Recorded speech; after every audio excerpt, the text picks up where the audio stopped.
निरक्षर हैं, फिर भी महात्मा और विद्वान की श्रेणी में गिने जाते हैं। यह हिंदी संस्कृति का, भारतीय संस्कृति का एक पहला और अंतिम उदाहरण है। कबीरदास जिस समय थे उस समय भारत वंश में लोदी वंश का शासन था। सिकंदर लोदी था उस समय। हमारे समाज में हिंदू और मुस्लिम को लेकर काफी टकराव हो रहे थे। ऐसे समय में कबीरदास जी ने हिंदुओं और मुस्लिम धर्म में जो भी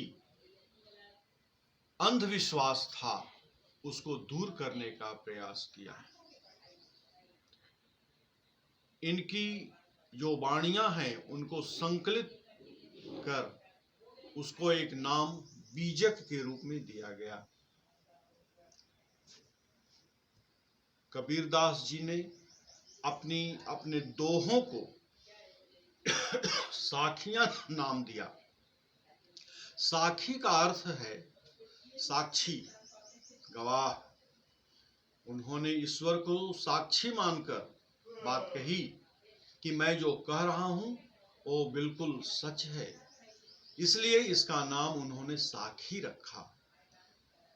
तत्सम शब्द है साक्षी, इसी का तद्भव रूप हो गया साखी। तो उन्होंने अपने पहली साखी में लिखा है, मान सरोवर सुभर जल हंसा केली कराही, मुक्ता फल मुक्ता चुगै अब उड़ी अनत न जाही। संत कबीर निर्गुण ब्रह्म के उपासक हैं। जिस समय कबीरदास थे हमारे समाज में ईश्वर के बारे में दो प्रकार की मान्यता थी कि वो सगुण रूप होता है और दूसरा निर्गुण रूप होता है। निर्गुण, गुण मने आकार, निर मने नहीं, जिसका कोई आकार नहीं हो वो निर्गुण रूप है। ईश्वर हवा और धूप की तरह पूरे वातावरण में फैला हुआ है, हर एक कण में, हर एक घट में निवास करता है। कमल पुष्प के नाल में जो बीज होता है उसी को खाकर रहता है, अब दूसरी जगह वो नहीं जा पाता। अर्थात ईश्वर भक्त की जो आत्मा होती है वो एक ही ईश्वर के प्रति समर्पित होती है, उसी की भक्ति भावना करती है, फिर दूसरे की भक्ति वो नहीं करती, दूसरी जगह नहीं जाती है।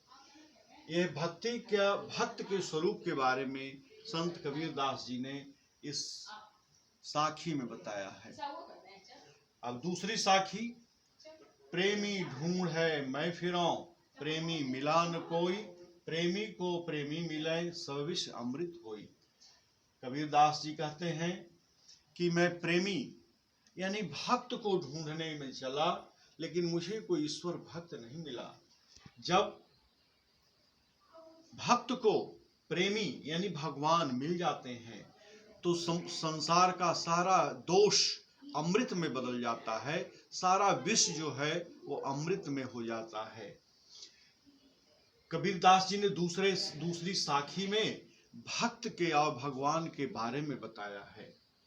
तीसरा, हस्ती चढ़िए ज्ञान की सहज दुलीचा डारी, स्वान रूप संसार है भूखन दे झक मारी। कबीरदास जी इसमें कहते हैं ज्ञानवान आदमी के बारे में। ज्ञानवान आदमी हाथी की तरह चलता है और रहता है। यदि हमें सवारी करनी है, यदि हमें सीख लेनी है तो ज्ञान मार्ग पर चलना चाहिए। जैसे हाथी के पीठ पर कपड़ा रखकर हम सहज उस पर बैठ जाते हैं और हाथी चलते रहता है और उसके पीछे कुत्ते भौंकते हैं पर हाथी उसकी चिंता नहीं करता। ज्ञानवान आदमी आलोचना की परवाह नहीं करता, वो अपने रास्ते चला जाता है। तो तीसरी साखी में संत कबीरदास जी ने ज्ञानवान आदमी के बारे में कहा है। अब आगे हम चौथी साखी देखेंगे जो इस प्रकार है।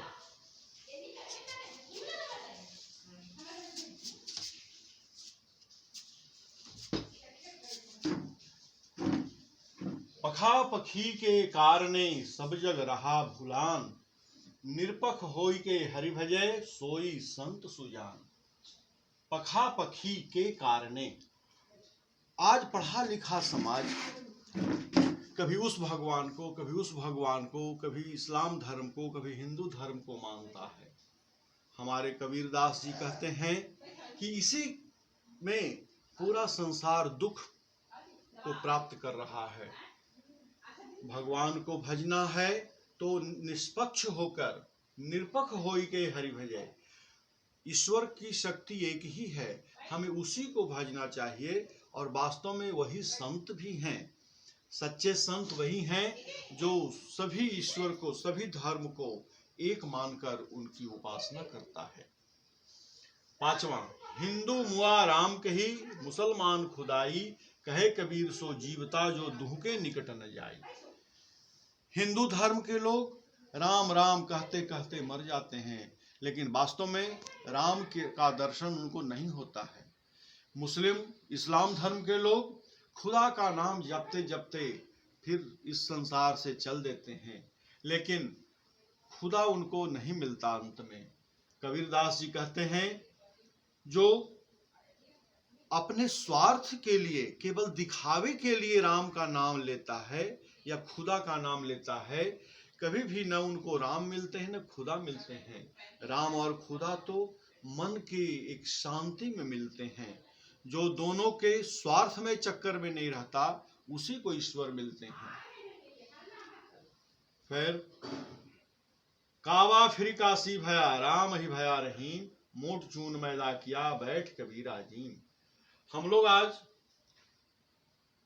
संत कबीरदास जी के इस छठी साखी को पढ़ रहे हैं।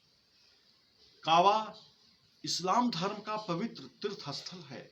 काशी हिंदू धर्म का तीर्थस्थल है, जहां बाबा विश्वनाथ हैं।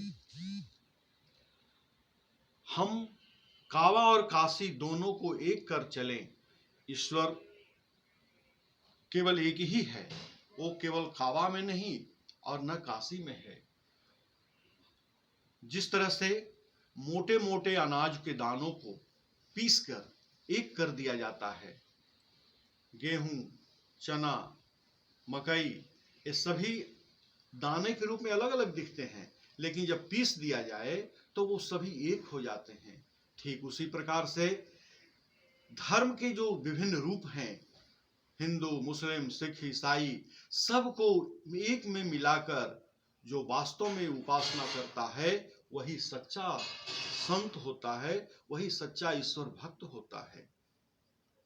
कबीरदास जी इस साखी में ही कहना चाहते हैं। और अंतिम साखी है कबीरदास जी का, ऊंचे कुल का जन्मिया, जे करनी ऊंच न होई, सुवर्ण कलश सुरा भरा, साधु निंदा सोई। आप अपनी पुस्तक में ये अंतिम साखी देखेंगे, इसमें संत कबीरदास जी ने लिखा है, ऊंचे कुल का जन्मिया, जे करनी ऊंच न हो, सुवर्ण कलश सुरा भरा, साधु निंदा सोई।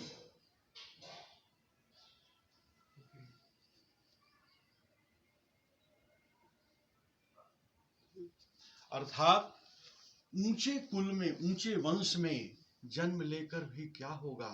जैसे सभी धातुओं में उत्तम धातु सोना होता है, लेकिन उस सोने का प्रयोग यदि शराब के रूप में शराब डालकर किया जाए तो उससे सोने में कोई शुद्धता नहीं आती है।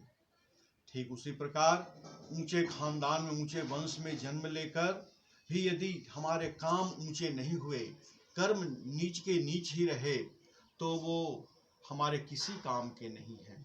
संत कबीरदास जी ने यहाँ जो वर्ग विभाजन है समाज का, उस अंधविश्वास पर उन्होंने कटाक्ष किया है कि आज समाज के लोग जन्म से अपने को बड़ा मानने लगे हैं। आदमी जन्म से बड़ा नहीं होता, वो कर्म से बड़ा होता है। जिसका कर्म जितना सात्विक, जितना शुद्ध हो, जितना परोपकारी होगा, वही सबसे ऊंचा होगा। ऊंचे कुल में जन्म लेने से कोई ऊंचा नहीं होता। आज की कक्षा में हम लोग बस इतना ही पढ़ेंगे। कल की कक्षा में हम कविता के काव्य सौंदर्य पर बात करेंगे। तब तक के लिए धन्यवाद।